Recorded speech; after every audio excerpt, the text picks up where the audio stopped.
Welcome to Behind the Beauty, where we sit down with spa and salon owners who have actually built successful businesses and not just beautiful brands. This series is about real stories, real numbers, real mistakes, and real wins.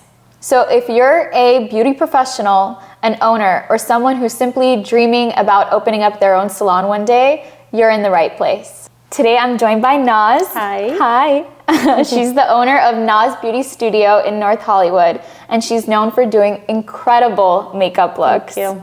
Thank you. Honestly, amazing. Thank you. So let's get into this interview. Yeah, let's do it. So Naz, for people that are meeting you for the first time, tell us like a little bit about you. Who are you? What do you run?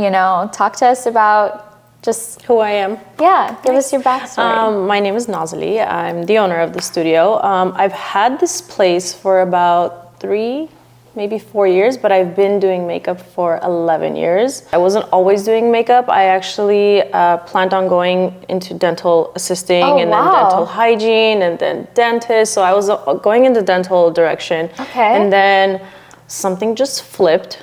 And I was always into makeup. I always loved doing it. But then there was a job opening at Lilith's makeup studio to be like her assistant, her receptionist. Tell us who Lilith is for people who don't know. Lilith, she is, I'm sure everybody already knows, but she's like a world-renowned makeup artist. She's very popular here in Los Angeles. She had one of the most popular makeup studios.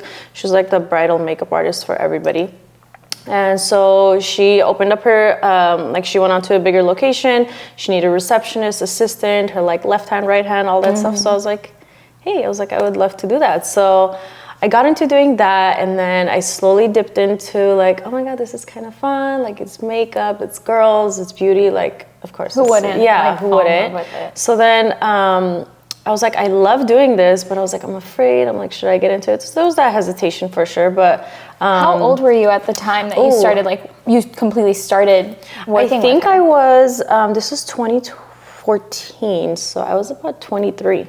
Wow, yeah. Okay. I'm a little bit older than that. So that was kind of when you had that career pivot. Yeah, so yeah, definitely before that I was nursing, dental, something medical, and then it just flipped for me. And I really think Lilith just kind of opened up all doors for me. Wow. And I dove right in, and I haven't had an issue or a bump along the road since. That's amazing. I have heard a thing for a lot of the things. So yeah, I kind of just ended up here. I never thought I was gonna open up a studio. I loved being part of a team and loved being in a studio. I never thought I would do it until COVID happened. COVID, it was like a blessing in disguise. So I was like, I want to do it. I was like, why not do it? What can I lose? Some money, some time, some effort, nothing you can't get back. So I was like, let me just do it. I did it, and here I am. I love it, and I would never change it for the world. That's amazing. I feel like it's just so interesting to hear when you have a really good mentor too. Oh yeah. Suddenly things that you never thought were possible or you thought were so far out of reach. Yeah. Having a great mentor can really open up your eyes. Oh yeah, definitely. I honestly don't think I would have been here if it wasn't for Lilith, because she really paved the way for me, taught me a lot. Yeah. A lot. Yeah. Yeah, that's awesome. Yeah. So Naz, one thing I'm always curious about with owners, because when you guys have your own salon and your own business, from a client perspective, each salon we walk into, there's a different feeling, a different vibe. Yeah. And I feel like when you're an owner, you can kind of replicate or do your own complete thing. What is the type of feeling that you want your clients to walk in and experience when they come into your salon? I want them to feel like they're at home. I want them to feel comfortable. I don't want them to feel like they're in this cold, awkward, just not a comfortable space. I want them to walk in, lounge, hang out, grab coffee, chit chat with people. It's not so much of a professional salon. So you're past your 15 minutes late. It's so much more chill. It's almost like you're just hanging out with all your friends and glamming up. That's really what I wanted to do going into this. And it's so funny because all my clients that come in, even the other girls' clients, when they come in, they're like, oh my God, this place feels like home. And I was like, oh my God, that's exactly what I wanted. So when they say the exact same thing, the first time that I came in. So when they say that, I'm just like, I did exactly what I wanted to do. And the outcome was exactly what I wanted. So yeah, I really wanted a place to feel like home. I love that. And I think that's honestly what keeps people like continuing to come rather than like bouncing I think so too. to this place or that place. Like, especially with this industry, the beauty industry, the turnover is crazy. Like, yes. you know? Oh yeah. So definitely. having that real relationship, making your clients feel like not just clients, but like sisters and girlfriends. Exactly. Yeah, I love that. That's everyone's amazing. clients, and we're all like family together, so it's fun. But in your ideal world, if you could choose a dream client, like any celebrity that you could ever glam. I already know. You know? I know. Okay, who? Rihanna. Of course. Oh my God, Like, is there any other answer? No, I literally would dream of doing her makeup. Her and Adele. Oh, okay. I would never expect Adele, you saying she Adele. just has this beautiful canvas. Like, Yeah. she's, oh my God, she has a lot of real estate on her eyes. So like, I could do a lot of work, but Rihanna is definitely like up there for me. She's my #1 girl. I Okay. like ride or die for that girl. Okay, shout out Rihanna and Adele. Tiger Let's in make this. it happen. Yeah, right? That would be amazing. No, that would literally be a dream of mine for sure. Yeah, that's really good. Okay. I know that was a random one. But I kind of want to hear a little bit more about your backstory and, you know, just things that happened in your life that like led to this. I know you were saying that you started with Lily and then, you know, you dabbled a little bit in beauty and then, you know, you went on to do beauty and then eventually open up your salon. But talk us through like your own personal like mind frame at that time, because I'm sure that there's so many people that are like asking themselves the same back and forth questions before they're able to pull the trigger. Yeah. And what was some of that internal dialogue like for you, or conversation like that you had to have initially with yourself before you were able to like logistically do it? Yeah. For me, it was always the what ifs. I was like, well, what if it doesn't work? What if nobody wants to come and rent a station? Like, what if it flops? Yeah. The what ifs were really kind of setting me back. They're holding me back. And I was like, I don't know. I just didn't have the confidence. And then one day, I had this awkward experience because I was taking clients at home because I was in this transitional stage, and I was taking clients at home, and I had this client that brought her husband, and he came inside to, anyways, it was just awkward. The whole situation was awkward. And that day, literally in my head, I was like, I don't care about the what ifs. I was like, I need my own space. I don't want people coming to my house anymore. Yeah. I personally wasn't comfortable with it. It was my personal space. So I was like, I need to do this. Like, and no shame to anyone that's working from home or like trust whatever. me, yeah, saving on I rent, totally but agree, because I get it where works you're coming sometimes. from. It no, works. I get where you're coming from. But though. this was, I was doing it in my room.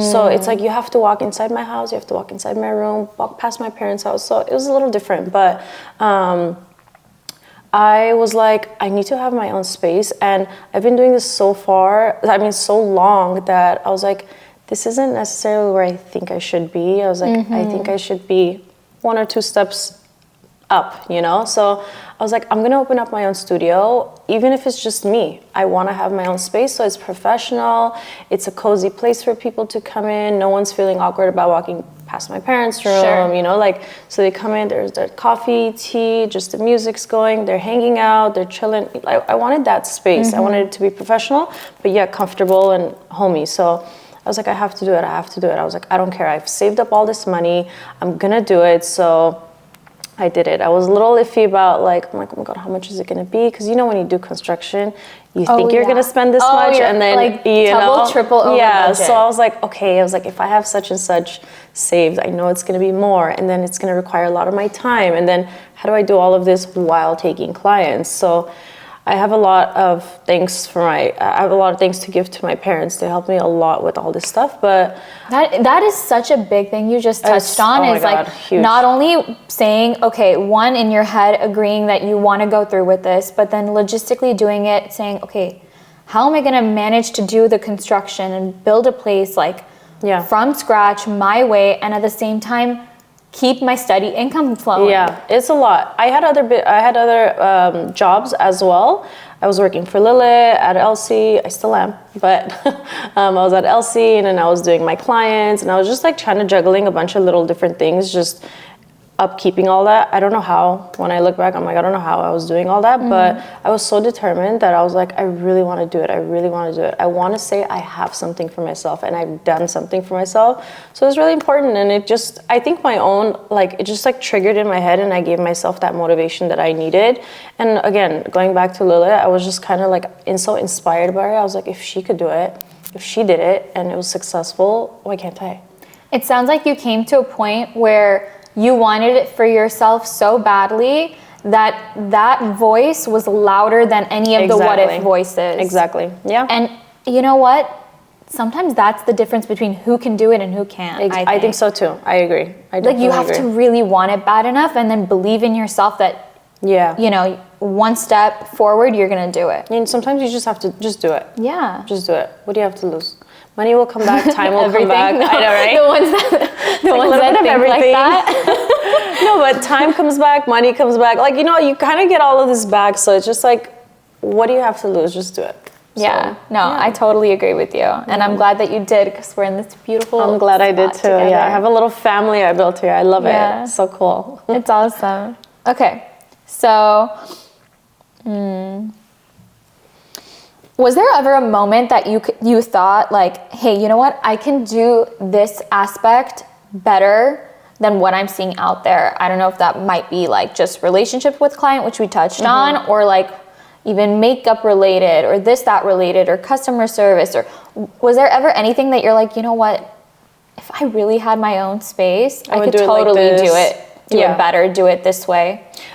You know what I think is most important besides the space that you're in? Of course that matters, but I think your relationship with the client is the most important, because at the end of the day, if the client is comfortable, if they're happy and you listened to what they want, they will come back. Sometimes they do want odd things. I'm just gonna say odd, but sometimes they do want odd things that I necessarily won't agree with, but at the same time, I tweak it to their liking and what I think would be most flattering as like a professional. I'd be like, okay, well, maybe we should do this, maybe we should do that. And at the end of the day, they get the result that they want. With a little bit of my tweak, a little bit of theirs, and they get the end result. And they always, almost all of my clients at the end of the day are always like, this is one of the reasons why I come back to you, is because you listen to how I want it. I don't want my eyebrows too dark. You already know this, so that the next 2-3 times I come in, you know this. You know I don't like dark lipstick. You know I don't like too much blush.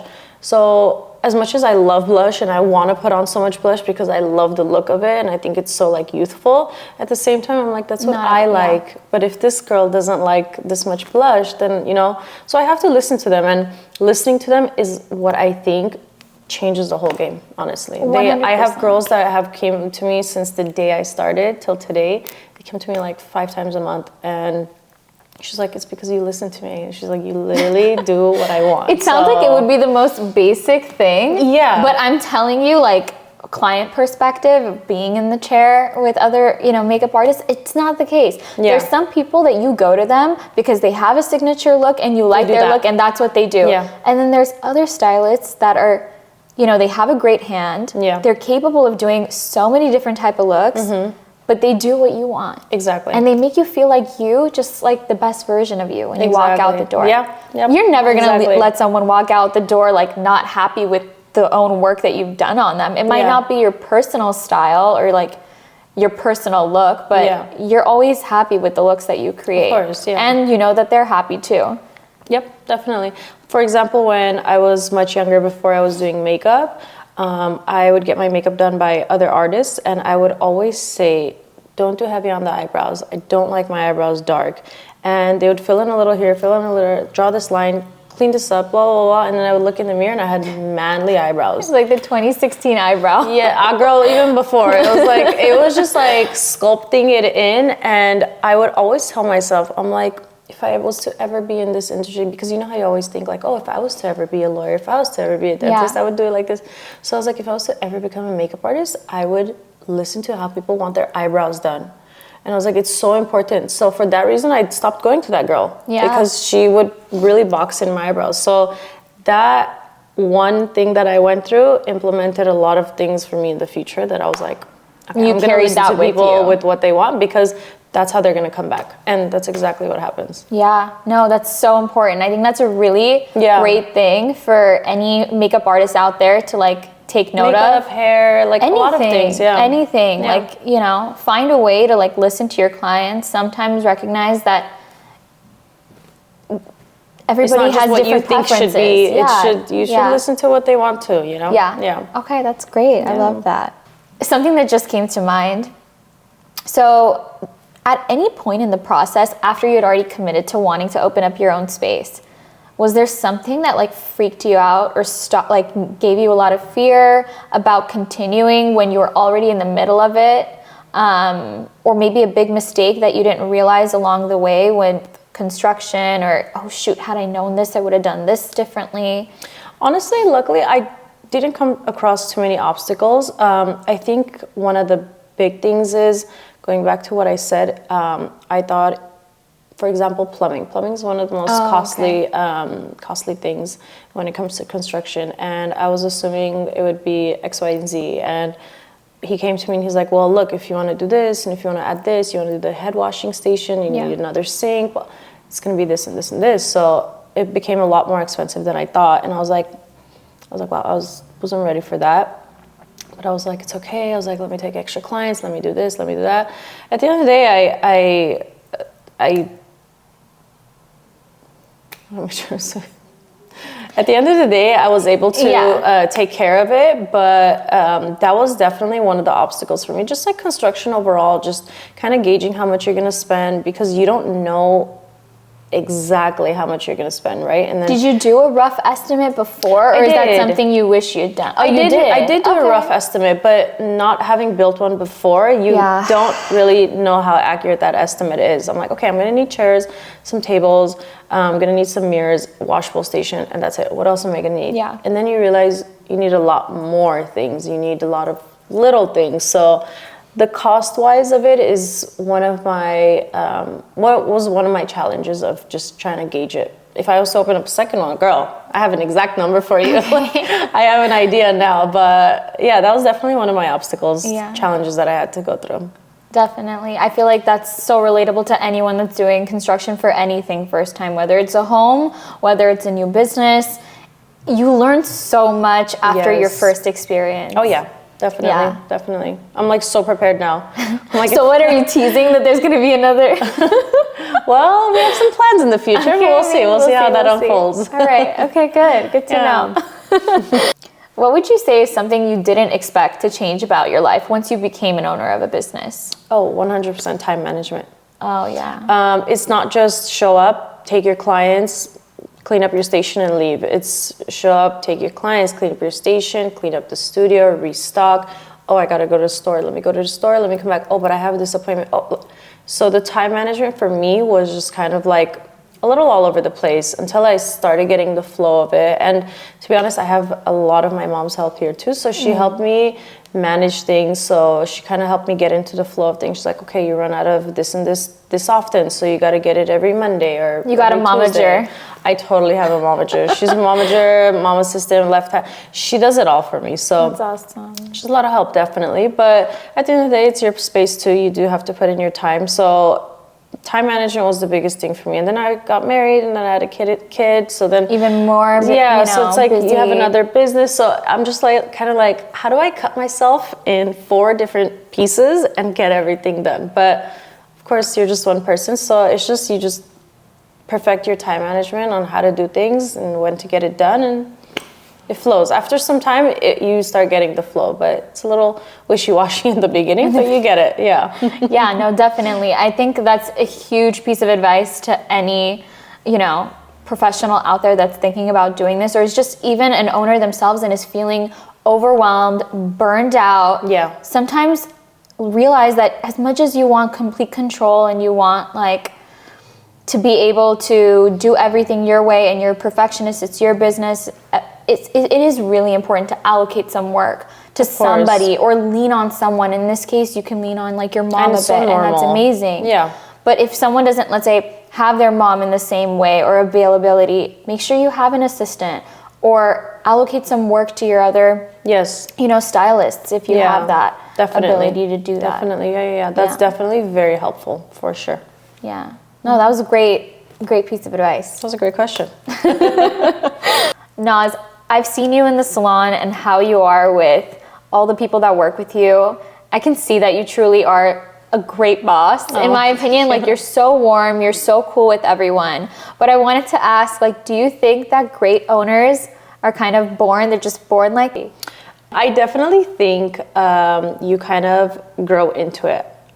It's kind of tricky to think that you're born into being like a boss or a leader, or it's just, these skills are things you learn along the way. You take a little bit from here, you take a little bit from there, and then I feel like your mistakes are what make you a better person as far as like a boss goes, a manager, an owner, anything, because you don't know, as anything, you don't know what you're getting into until you start doing it, you perfect it, your experiences, your mistakes, you learn a lot from your mistakes. So I can't say you're born as one, but you're definitely built as one along the way, just by learning through all your mistakes and everything you go through.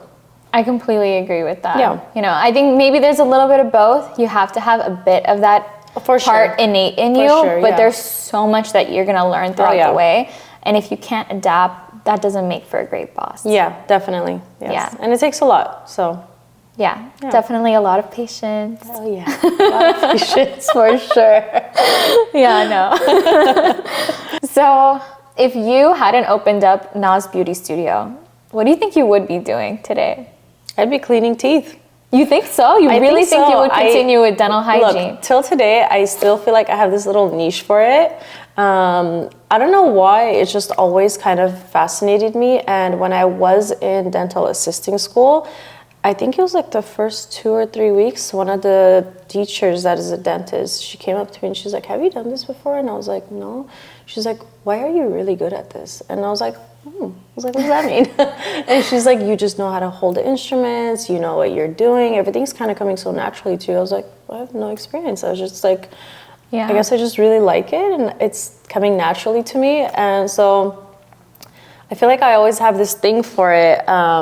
But yeah, I would probably be cleaning teeth, and I'm getting giddy right now, and like I can't stop smiling because my mom actually is a dental hygienist. Oh my God, there you go. So literally, and you know what you're saying makes complete sense. That work is so detail oriented. It's so detailed, yeah. And it just applies to everything you do with people's faces and makeup and everything. Yeah. So it makes complete sense. I know, yeah. No, it's definitely like it's always interested me, but I think makeup took over. Yeah, I like makeup more. I was like, I want to glam just outside. I mean, not only outside. I mean, sorry. I want to glam not only inside the mouth, but outside the face too. So yes. Trust me, I think you picked the better line. Oh yeah, for sure. Yeah. My friend who's a dentist, he's like, it's not easy. You have this much space to do surgery, to do a lot of work. So it's not easy. So I really give it to dentists. It's a really hard job. Yeah. And dental hygiene, it's like all like gum disease, like crazy stuff. So it's a lot of icky stuff too. So yeah. I don't know if it's as icky over here in makeup world. Not at all. Yeah. We're all about beauty. And I know. It's all about glowing and lip glosses. It's great. I know. I love this world. Okay, that was good. So you said you opened up the salon like what, about 3 years ago? Yes. Okay. In like the first 6 months, how was it? Was it chaotic, like, scrambling with appointments, or were you having a hard time like getting people in and advertising, marketing your new place? Like, can you talk to us about the beginnings? So I wouldn't say it was chaotic, because my transition from taking clients and picking them up and starting them here was very smooth. It was just kind of like one day the place wasn't even ready. I had no mirrors, I had nothing. I didn't even have a chair. I brought my dining room chair from my parents' house, because the chair was supposed to come in like 2 weeks, and I was like, I can't wait. So I started them, and it was an easy transition, and honestly the first 6 months was pretty quiet. It was quiet. I didn't have anybody. It was just you. It was just me, and then I had one of my other girls, Donette. She came. She was working with me at Blvd Studio, and so she came. She joined me. I think like a month or two later, she joined me. But it was just us two, so it was quiet. It was so calm, and everything was good. And then the other girls that were at Blvd Studio, they found out that I opened the place. So a couple months later, I think like even 6 months later, one came, and then the other one came, and then the other one. So it was just like one after another. They came in, and I was like, oh my God. I was like, I built a good team. I was like, everyone's really good. Everyone has like great like clientele. So it naturally just picked up, and it was just a very smooth transition, to be honest. I can't say it was chaotic at all. That's awesome that you were able to come knowing like it's okay even if I come with just me. Yeah. It's really exactly what you said of just do it. Yeah. Don't overthink it. Bring that dining room chair. Don't wait around. Yeah, like, doesn't have to my be clients perfect. were like, I don't care what you put me on. Put me on a box to just do my makeup, you know? So yeah, I'm thankful for my clients too. They were just very like excited about it, and they loved the transition too. So it all worked out great. Yeah. I got lucky with that. I love to hear that. Right now, would you say most of your other stylists that are here, do they all work independently for themselves, or do you have anyone that is like contracted? Contracted so, with you? no, everybody here works independently. They make their own schedules. They have their own clients, and I think it works for you in that way. For me and for them, because if they need a day off, they block off their own schedule and they don't come in. They don't. They have a dentist appointment or doctor's appointment or whatever the case may be. They want to hang out with their kids, and so they have the flexibility of doing that, which I think works great for everybody, and they love it too. They love it too. So I don't do commission. It's just rent for now. Yeah. Okay. It's just easier. It's a different world. Like they both work. They're both very different types of business structures and plans. So I always find it interesting to see like what, you know, different owners, how their dynamic is and how they felt doing that. It definitely flows much smoother for everybody. Yeah, good to know. Naz, at any point like early on, or I don't even know, recently, was there ever like a client horror story that you might have, or maybe something like interesting? I wouldn't say a horror story, but I did have a funny, I don't know if funny would be the word too, but a little traumatic for me. But so I had this client that was with me at 6 a.m. and keep in mind at 11 a.m. I had a flight to catch to Kabul. So I texted my client and I was like, please be on time, just so we're out of here on time and everything goes smoothly, blah, blah, blah. She said, okay, sure. She came in and she was an older woman, maybe like in her 50s, 60s, and she came and she was like, I just want something really natural, like nothing dramatic, we'll probably be out of here quicker. I was like, amazing, love that. So I started doing her makeup, and women this age, I know more or less how they like their makeup, super minimal, nothing crazy under the eyes, everything to be on the lighter side. So I just went at it and I did it, and I think it looked perfect, and I think I even made her look more like youthful, so she looked great. But she looked in the mirror and she goes, oh, are we able to add eyeliner, like with the wing? And this lady did have a little bit of a droopy eye, so that eyeliner effect on her was not going to be flattering. And I was like, look, I could do it, but it won't be something small and short. I would have to blend it with shadow, so it would have to be a little bit more dramatic, so it's going to kind of go against the whole natural look. She's like, it's okay, just do it.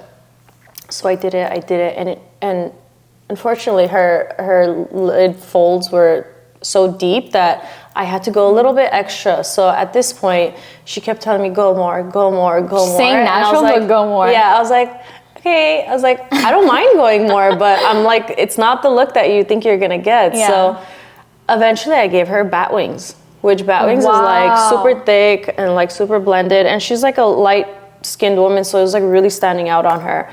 And she goes, okay, this is perfect. I was like, okay, sure. Okay. And then she's like, I'm like, what are you thinking for lipstick? She goes, a natural color. So I picked like the pinky mauve tones that usually women her age like. So then I did it, and she goes, oh, she's like, can we do darker? And so I'm doing darker, and then she's like, she needs a new definition for I was like, we're gonna have to go over the verbiage for makeup, because I was like, natural, this is not natural. And so she looks at it and she goes, actually, she's like, can we do purple? Are you serious? I said the same thing to her, and I was like, I was like, are you serious? I was like, you really want to do purple? And she's like, yeah. She's like, there's this color from MAC. I don't know if I remember it correctly. It might have been called cocaine. I don't know. Oh, it was like the name of it. If like makeup artists watching this, they'll know which one I'm talking about. Or, anyways, it was a deep purple. I could be totally confusing the name, but it was this deep purple. And I was like, and she's very light, like white almost. So you can imagine how the color looks on her. And I was like, okay, I don't really have purple, you know, it's just not a color I have in my kit. I was like, oh, don't worry, I have it. So she pulls that exact one out, and I do it on her, and I'm already stressed because I'm going over my time, and I'm thinking of me sipping my drink in Mexico, and I'm gonna miss that flight and not make it, you know? So I'm like, okay, lady, I was like, she asked for natural, she walks out with vampy. Yes, so then I ended up doing bat wings with purple lipstick, and to be honest, I didn't like it. I didn't think it looked flattering, it wasn't my thing, but oh my God, I was like, this is not it. So that was a little bit of a traumatic experience for me. But see, you do listen to clients. I did. Yeah, even if you didn't really love that look, at least she did. Yeah, she did, so that's all that matters, I guess. Yeah. Okay, so I kind of want to know what you think your clients value most about you. Is it the results that you give them, the relationship that you have with them, the convenience they have maybe with booking with you, or like the luxury experience of walking into your salon, being greeted with coffee or this, that. So I think it's a little bit of everything, to be honest. I have a website, so they go in, they book their appointments. So it's very just quick, rather than wait for a response from me and then back and forth. So they just book it on their own, and then they show up. And honestly, I'm such a girl's girl that like, every time my clients come in, it's just such a fun relationship. I'm learning about them, their job, their career, their hobby, I don't know, their relationships with their boyfriends, someone they're dating. Like I've seen it all, I've heard it all. So I think the relationship is probably one of the ones that stand out the most because I'm also like a therapist.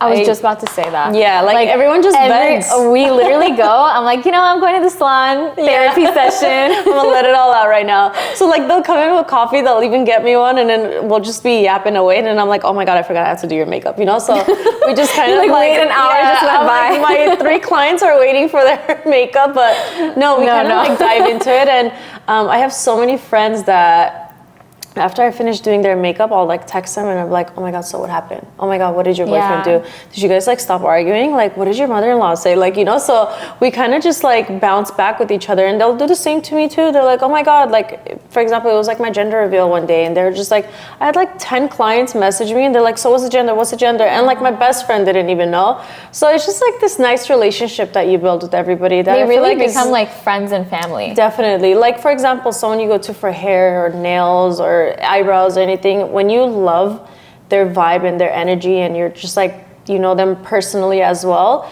you get so excited to go that you're just like, oh my God, yeah, we're gonna chit chat, we're gonna catch up, this and that. So it's like, it's nice. And I think the relationship part of it is what really just like is like the anchor of it all, you know, just kind of like holds it all down. Of course, the service is great, and then like the results, of course, I think you're great too. So so I think they definitely come back for it all. They're good too, you know. So yeah, it's kind of everything, a little bit of everything. That's also that's where customer service comes in. It's just you tap into all of that, and if the client is happy at the end of the day, they're gonna come back to you. So yeah, you have to be intentional about creating that good experience genuine with them. Genuine experience with them. You want them to continue to come back. Yeah, it's not just transactional. It's like, okay, did your makeup, pay me, boom, buy. It's not so much like that, you know. It's just there's so much more that goes into it. Scale or grow your business that way. There's no way. The turnover of clients, like, there's so, not to say this in any way, but it's the reality. There's so much competition out there. There's always another salon next door. Of course. So if you're gonna treat them like just a number, they're gonna treat you like just another salon next door, you know? Exactly. Yeah. I have a lot of people that just even, they'll be walking by, driving by, and they'll just pop in. They'll pop in and be like, oh my God, I just picked up some pastries. I just wanted to drop it off to you guys. Like, that's so sweet. That's so sweet and so thoughtful that I was just like, wow, she feels comfortable enough where she wants to come and just drop off some goodies for us, because they know how long we work and we never get breaks. So it's just the smallest thing. They built this like such a good relationship with you that they do that, and it makes you feel like, wow, you know, like I did something right, you know, that they feel comfortable enough to do that. So that's a testament to show like how you have really turned like first-time clients into long-term loyals. Friends at this point, loyals, Yeah, friends, family, yeah. Definitely, for sure. Yeah. So, Naz, you were mentioning that like people don't need to text you anymore for booking. Everything is done through your website. I was just curious, like what booking and payment tools are you currently using? So I have Square. Everybody books through my Square website. It's really convenient. They just go online, it shows my availability, and they just go ahead and book it with the deposit. So it allows you, so you do take deposits from your clients? Yes, it's a must. I definitely need deposits. When it comes to like not showing up, we have that deposit held, of course. It is non-refundable. It's like, but do you deal with like a lot of no-shows? Actually, no, I don't. Okay, that's good. Unless like the wedding is canceled or the event is canceled. God, has that ever happened? It has happened. Yeah, people do have like canceled the day of. There's just like something happened, so and so, whatever the case may be. It's happened, but it doesn't happen that often. There is a 15-minute grace period, so it takes me an hour, 15 minutes to do makeup, and if you show up like 20 minutes late, you're cutting out so much of my work that I'm not going to be able to give you the full service. And usually if I'm able to do something in that time frame, it kind of, whenever like my next client comes in, there's like, okay, do a little bit of this, a little bit of that, and it kind of overlaps into their appointment. It's not fair. So I know they wouldn't want that done on to them. So that's why we have this grace period. So if they don't show up, I try to see if someone else can take them or if they could come back another time. But yeah, we have these grace periods, we have these deposits. It's helpful. But the Square app is definitely holding it down for me. I've had way too many double bookings. So I was like, I need to have a website that kind of handles it all for me. And so far it's doing that. It has a little bit of things that I would like adjusted, but. What are some of those things that you're like, there's good things, but there's things that I wish like, were different? So before, when I first started, which was years and years ago, I had a subscription with them, but it was free. And so whenever the clients would book with you, they would text the clients.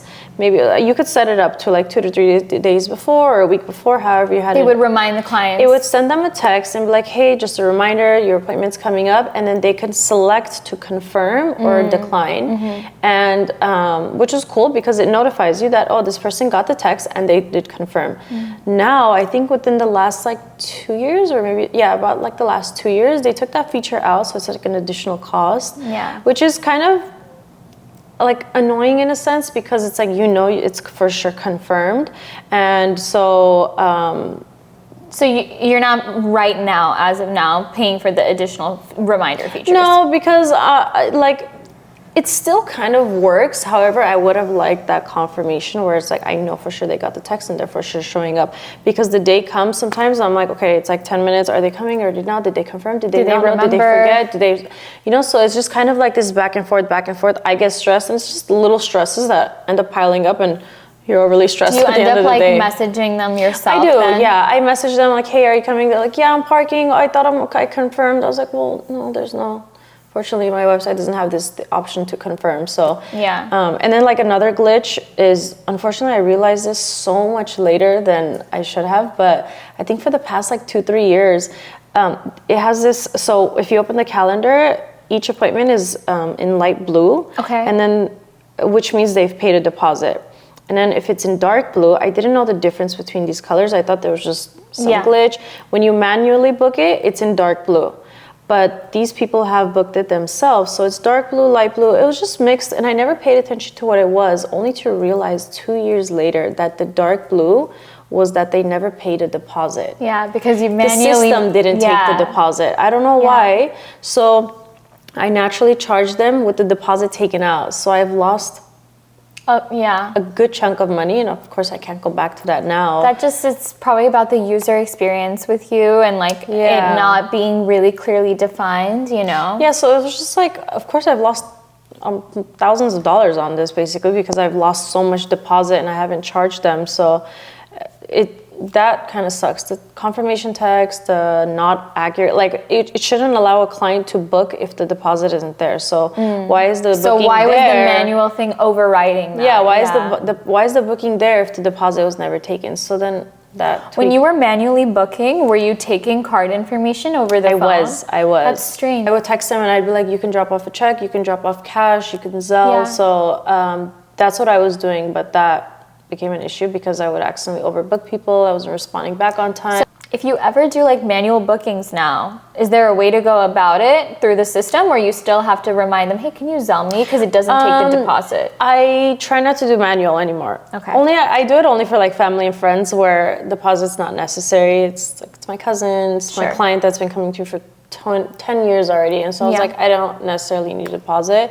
I just know they're going to show up anyway. So I direct everybody to the page. It's the safest, most accurate way. It's like you're paying your deposit, I guess sometimes, even if there's like a tweak or not. But with the tweak and all, I still get the booking. But now that I know I have this issue, that day I know how much to charge them. So I actually pay attention now. Whereas before, I didn't know that was a thing. So had I known, that would have definitely been a lot different. But no, I direct everybody to the website and I have them book it through the website. It's accurate and no one gets double booked. Okay, good. Very good. Yeah. That's like the biggest concern that some people have. It's the most stressful thing ever when two people walk in and they're your clients and they're like, I think my heart would just drop to my stomach. Oh my God, it really does. Both of them are like, yeah, I'm here at 3 o'clock. And I'm like, no, what do you mean? What do you do in situations like that? Like even back then, if you're not dealing with that now? You know, back then, I actually would look at who texted me first. So I give them that priority because technically they did text me first. They did ask me, they did secure it. And then I didn't book it because I was busy. I was at a party, I was family event, whatever the case may be. And then I booked someone else too. So I would give that girl the first priority. I feel like that would be the best way to go about it. And then I wouldn't just tell the other client like, okay, you gotta go. You know, I would be like, is there anyone else that can take her? And then I would obviously transfer her deposit over to them too. So I would situate them. I would figure something out for them because I would hate to leave them just like with no hair and makeup done, you know? That's like the worst feeling when you know you're gonna get it done and then you don't. So I'll either like just be like, hey, come back a little bit later, or if so-and-so can take you so-and-so. And it always kind of worked out, thankfully. But has anyone ever been like really like thinking of, no, but I booked with you. I want you to do my makeup. Yeah, definitely. I mean, when they're booking with you, they want you. So for you to be like, hey, I'm not gonna do it, go to someone else. That's still kind of... It sucks a little bit for sure, but thankfully everyone has kind of been understanding. I've had some people that are like, you know, I really wanted you to do it though. And I'm like, I'm so sorry, like this is completely my fault and I'll take care of you next time. So like the next time they came, I comped them the service because I would first of all want to win them over, and I want them to know that I genuinely didn't mean for this to happen, and I want you to know that like it's not gonna happen again. And I'll take care of it. We're humans, mistakes happen, this type of stuff can happen, but the fact that you're like, okay, you know what?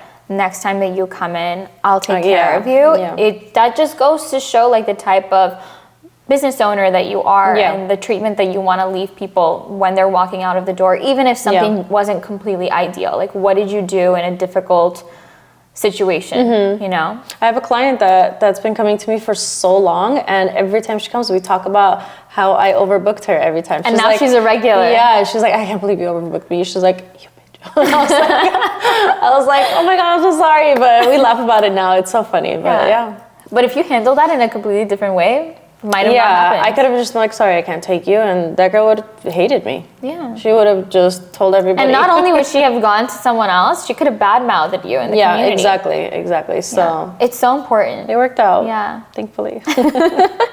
Okay, great. How would you say being an owner has maybe changed you as a person? Is there any beliefs that you've had early on that like you've outgrown?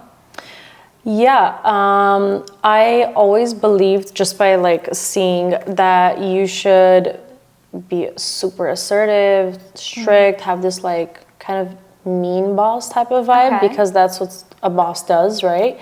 And I don't necessarily think you need to be that way, because if you have employees or renters or whatever the case may be, I think you need to find like a middle with people. You need to also be assertive enough. You need to be boss enough, but at the same time understand that they're human, you're human, so you got to kind of bring yourself to their level too and find that balance right in the middle, you know?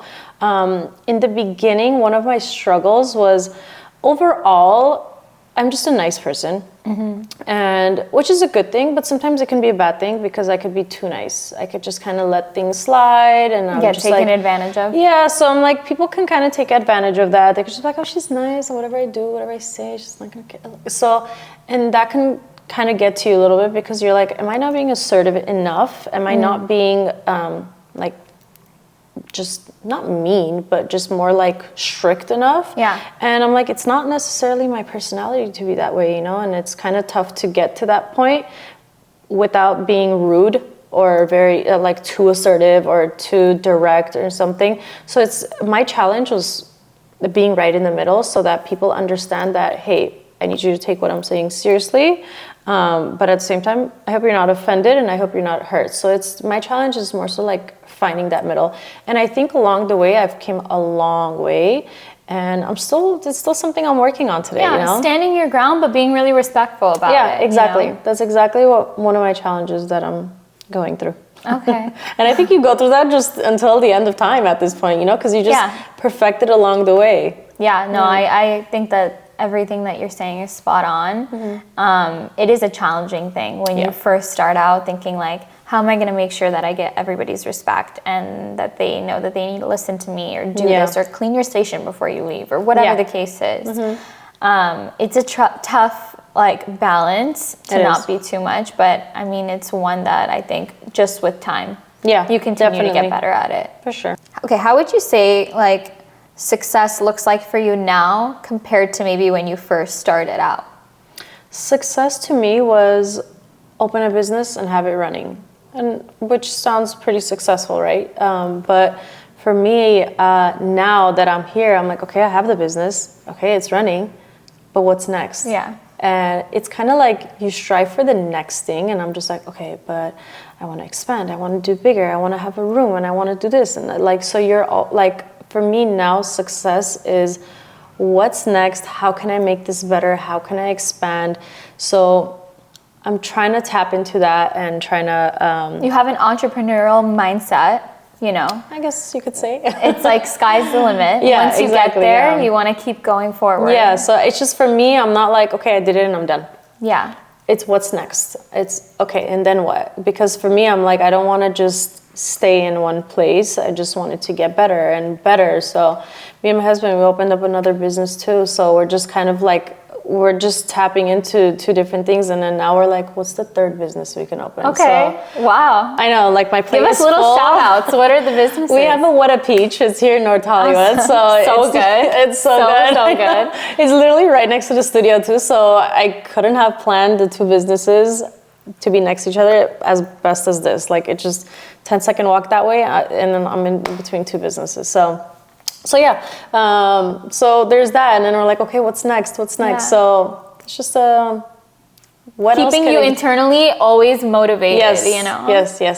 I think that that's probably the best thing. I don't think that you can have continued success when you lack motivation to keep going, even when it's hard. You have to always keep pushing yourself. Definitely, yeah. Yeah. Always. Yeah. Oh my God, okay. Can't wait to hear about the third business. Yeah, oh yeah. And the fourth and the fifth. We'll see. We'll see. Okay, amazing. So Naz, if you were going to be opening up your salon today for the first time, what is something that you would do differently? I don't think I would do anything differently. I went in with a mindset, and I think because having previous history as far as running another salon, I was like, I know what's needed. I know what is important. I know how the layout should be. I know how much space for each station. So going into this, I knew what I was doing for the most part. And so I don't think I would do anything differently. I wish my space was a lot bigger so I can expand and do more like rooms and different sections, but wouldn't you say you started with the smarter thing of, hey, like get the space that you need smaller? Yes. And if you need to expand and the business actually, you're outgrowing your space, which is an incredible thing to even be able to say, then hey, you know what? Definitely. Shop around, look at another space. It's not the end of the world. At first, I even thought the space was too big. I was like, oh, it's like, am I going to be able to like handle this much space, you know? And I have outgrown it, but I'm still it's still a good enough space for all of us. We're literally like such a cozy little family that I love it. And yeah, the space is, honestly, it's perfect. It's just, I would love to take over some spaces, some extra spaces. Not saying too much without saying too much. Okay, I know, right? Good to know, good to know. Naz, for anyone that's watching right now and they're dreaming about owning their own salon one day or their own spa, but they're feeling very scared, overwhelmed, they don't know if it's the right time for them to take that leap, what's like one thing that you would tell them today? As simple as just do it. But do it with passion, and don't try to do it just to be better than other places. Really focus on what it is that you're trying to do. You want to create a space where people are feeling good about themselves. I mean, it could be definitely different things as well, to different businesses as well, but do it with intent and love, and know what you want out of it, and make sure you focus on this. Even if you have to like reach out to another salon and just be like, hey, you know, like, maybe not a lot of salons might agree with giving advice, but you could just like ask people like, hey, you know, where did you get your chairs from? Like, I really want to find a website and I don't know where to start from. Like, I've had a girl that's actually messaged me and asked me where we got our chairs from. Yeah. She's like, you might not want to share this information with me. I was like, why not want to share it? I was like, of course. I was like, here's the website. I was like, why keep it a secret? So even if you have to like ask around, and I think people get hesitant on asking around because it kind of makes them look like they don't know like I'm begging for help. It's not so much of begging for help. Like, you gotta ask around. Like, I was lucky enough to have Lilia where I can like ask her a bunch of things, but I would literally call her for like, where'd you get your paper towel? You know, like small like silly things. Like, even if you have to ask around and get to know like more information and all that stuff, I think people should do it. I think people get hesitant to do it because it makes them look a certain way. Yeah. But I think put that aside, and then you get to build your space that you want, even if you got help. And it's okay to get help. Some people don't like that idea, but I was calling everybody. I was asking everybody. I was like, what do I do? I was like, how do I do this? But then I obviously did my own research too. You should definitely do your own research. And I ordered 7 chairs before I actually got mine. And to ship back 8 chairs is a headache. 8 chairs, 8 different times. So like, or 7 different times. So it's a lot, but it's no, you touched on such a great point. Like none of us know it all. Yeah. With anything. Doesn't matter how many years experience or whatever. So you shouldn't feel like embarrassed to ask for help at all. No, like, you shouldn't. Everybody needs to start from somewhere. Of course. So last question for you, Naz. What is something that you want your business to be remembered for and for you to be remembered for? I would like people to remember my business and me as far like as a space where you can feel comfortable. This kind of goes back into what I was saying earlier too, but to have that, to come in here and feel like you're at home and feel comfortable and be at ease and just literally relax. It will take over everything. Max 2-3 hours, you're walking out of here a brand new person and with so much confidence. I think the confidence is what kind of makes me keep going as well, because when people look at themselves in the mirror and they're just like, oh my God, they're like, my hair is beautiful, my makeup. Good. They feel good. They walk out of here and I see them sit in their car and they're taking their selfies. They're on FaceTime showing their boyfriend. And then I get the text of like, oh my God, my husband loved it. That's like one of the biggest compliments too, by the way. When a male comments on the glam, you know it's good. Oh yeah, your girlfriends will always tell you look good. But then like when a husband was like, oh my God, you look good, that's a big compliment. So that whole feeling of when I feel good because they feel good, that's like so comfortable for me, and I love that feeling. So I want them to get that feeling when they come here. They're just like, oh my God, Naz glams me up, makes me feel good. I vent, I walk out of here feeling 10 pounds lighter, you know, like just feel good. So that's what I want everyone to think of and remember when they come in here. I love that. That's the best thing. That you can, it's such a rewarding feeling. Oh yeah. Knowing that people are walking out of the door feeling great and knowing that they're coming in because you've given them that feeling and you've created that space. You put them in a good mood and they're just like, they're happy. And I'm like, I did one good deed today. you know. And I have 8 clients. I'm like, I did 8 good deeds today, so I'm like, I feel good. I go to sleep happy. Like, it's a good feeling, you know. It really is. That's so good. That's how you know you're in the right space. And anyone doing any line of work, like, ideally, if you can have that feeling, there's nothing better than that. Oh yeah, knowing that you're going to doing whatever you are doing in your career and feeling good about it after. Yeah, definitely. And it's not just me. There's like 7 of us in here that are just like, I'll finish my client, and all of us, even clients, were like, "Oh my God, girl, you look so good!" And we take pictures. We set up the lighting, and they're like, "Oh my God!" They're like, "I feel good. I look good." So it's a whole family thing too. So all of us together as well. It's not just me, but everybody together. It's just, we're like a team together. Yeah. It's awesome. Yeah. Okay, well, thank you so much, Naz, for sitting down and sharing your story with me. If you guys are watching this, make sure to support Naz's Beauty Studio. We'll link everything below. Yes. And if you guys want more real conversations like this, follow and subscribe, because we're just getting started. Yeah, this is so cool. Yeah.